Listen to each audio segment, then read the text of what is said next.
Today, I'm going to explain a film based on the real-life story of the youngest warrior of World War II called Soldier Boy. Spoilers ahead. Watch out and take care. The movie begins in Russia where a family of 3 sit by the river, enjoying their time. The youngest of them, Sergei Aleshkov, boasts to his elder brother and mother about him being on top of a tree, when suddenly, German fighter jets fly overhead. The mother asks her kids to quickly hide in the bushes, but the 6-year-old claims he is not scared and strikes the jet with a slingshot. To everyone's surprise, he manages to hit the jets and explode them. But when he looks around, his family is gone. Sergei wakes up frightened from the dream and calls for his mother. Just then, someone knocks on his door. Assuming it is his mother, he runs towards it, but a neighbor woman comes in panicking. She thanks God for keeping him alive, and informs him that his mother and brother are dead. The little boy cannot comprehend what she is saying, and wants to stay in the house to wait for his mother. The woman tells him that the Germans have attacked them and that he should run away. Just then, some soldiers approach their house. The woman makes Sergei run out through the window but is shot dead before she can join him. The little 6-year-old is now on his own, with no family and friends. As Sergei runs away from the house, he sees his whole neighborhood burning behind him. He calls for his mother in vain, and runs away from there. After running for a while, he ends up in the middle of the woods. The little kid starts to call for his mother to come and get him, because he is lost. That night, he stays in the jungle. The following morning, we see him drink water from a river, when the enemy soldiers approach his way.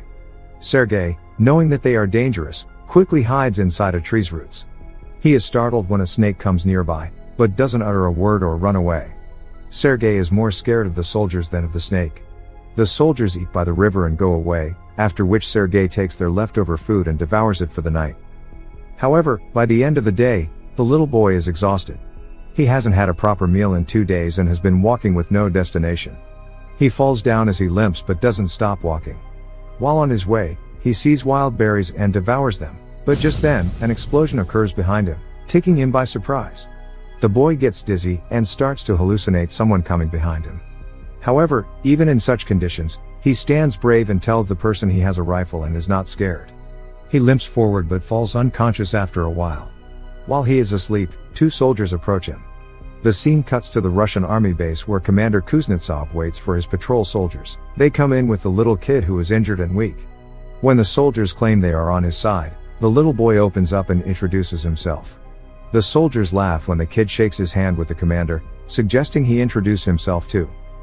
The soldiers feel affectionate with the little kid, and circle him around. They make him drink water and feed him. Even the otherwise cold commander takes care of the kid. A nurse named Katya dresses Sergei's wounds, and is charmed by his personality too. The kid asks her to draw a tank on his wounds, because he wants to be a soldier when he grows up. Even the injured soldiers talk to the kid, and feel lighter. Sergei is fascinated with the commander's gun and his badge. The commander too answers all the little boy's questions, and lets him play with his honorary pistol after taking the bullets out. Sergei shows him the tank drawn on his stomach, and boasts about being a soldier himself. The boy is healing very quickly. The nurse Katya asks the commander to let the boy stay with the battalion, but he disagrees, claiming that it won't be safe. He wants to send Sergei to an orphanage. The soldiers spend all their free time with Sergei. He is visited by many throughout the day. They bring him food sent by their families from afar, and even let him play with their binoculars. One day, a soldier goes to the commander to ask him to let the boy stay with the battalion. The soldiers have grown a close connection with the kid, and think of him as their own. His presence takes the weight of war off their chest. However, the commander is adamant about sending the boy to the orphanage, for his own safety. The following day, the enemies attack, and many soldiers are hurt. A vehicle comes to fetch Sergei to take him to the orphanage. The commander breaks the news to the kid, and gives him a wooden honorary pistol as a gift. The boy in turn hugs him, claiming that he is scared for the commander's safety. The commander melts in his embrace, and changes his mind. He asks Sergei to stay with the soldiers as his son. That night, the soldiers look for little soldier clothes for the little boy. They are over the moon to have Sergei stay with them. The commander wakes Sergei up and gives him the clothes. He wears them and runs around, looking like a real soldier. The others start calling him their little soldier boy. As the kid runs around, the Germans launch an air attack on the battalion. The soldiers quickly take Sergei to a safe place and fight the others. The number of injured soldiers grows rapidly. Sergei wants to make himself useful, so he brings water to thirsty soldiers. One of them asks him to read a letter sent by his family because he has a bandage over his eyes. The little boy wants to help, but doesn't know how to read. He takes the letter and starts making up the things written on it, claiming that the soldier's cow is safe back home. When the soldier says he doesn't have a cow, the others tell him to go along with the story and laugh. He reads everyone else's letters in the same fashion and cheers them up. In the following scene, we see Katya and the commander talking. The two seem to be attracted to each other, but do not confess their feelings.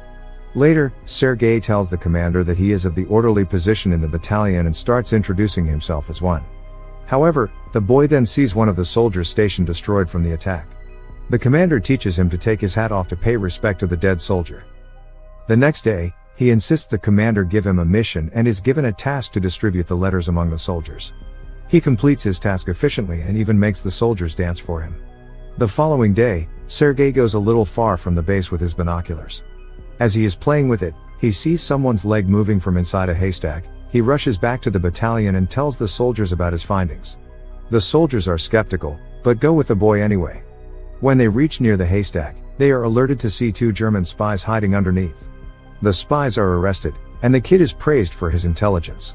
That night, the commander shows Sergei the legal papers for his adoption. He is now officially the kid's father. Sergei knows of the commander's feelings for Katya, so, to repay his kindness, he takes him to confess to her. But the two see her talking to a different man, and wrongfully assume she is interested in someone else. The base is attacked by the Germans again. This time, Sergei helps the soldiers with all his might, by supplying ammunition to the soldiers in the front line, but the soldiers there command him to go back to the shed because it is too dangerous outside. When he comes to the shed, he sees the commander and others panicking because the phone's connection with the colonel is lost. A soldier is sent to fix the broken wires. Sergei follows the soldier and sees he has been fatally wounded. He asks the dying soldier how he can fix the wires, and does it himself. The connection comes back and more troops are called. The 6-year-old saves everyone's life. Later, we see the commander and Katya talking by the river. The commander finally confesses his love for her and asks her to be Sergei's mother. Katya is over the moon, but before she can say anything, a soldier approaches them and gives the commander a letter, saying they have been dispatched from the base. The following day, all the soldiers leave for their new base along with Sergei. However, on their way, they come across a minefield that blows off some of their vehicles. The commander is hurt while the group's orderly, who Sergei was close with, dies in the explosion. He cries and hugs the commander. They carry the injured ones with them and continue their journey to their new base. When they finally reach the other base, they meet the commander's leader, the general. He too is impressed by the kid's ambition, and congratulates the commander for having such a smart kid. The following day, their division is awarded a guard's banner, and so is the boy. He promises to save his country when the general gives him his badge. One night, their base is attacked brutally, and the commander is trapped under the ruins. Sergei cries for his father and tries to save him. He calls the other soldiers, who finally bring the commander out. The next day, Sergei approaches an injured commander. His hands were hurt while trying to save the commander. The kid is now an inseparable part of the team. He doesn't have a family beside them, and moves wherever they go in the war. The movie ends as the regiment is seen moving to another base. A voice in the background narrates that he even took part in the Stalingrad battle, and reached Poland with the soldiers. He is currently known as the world's youngest soldier ever, and the legendary story of his bravery is now spread for the whole world to hear.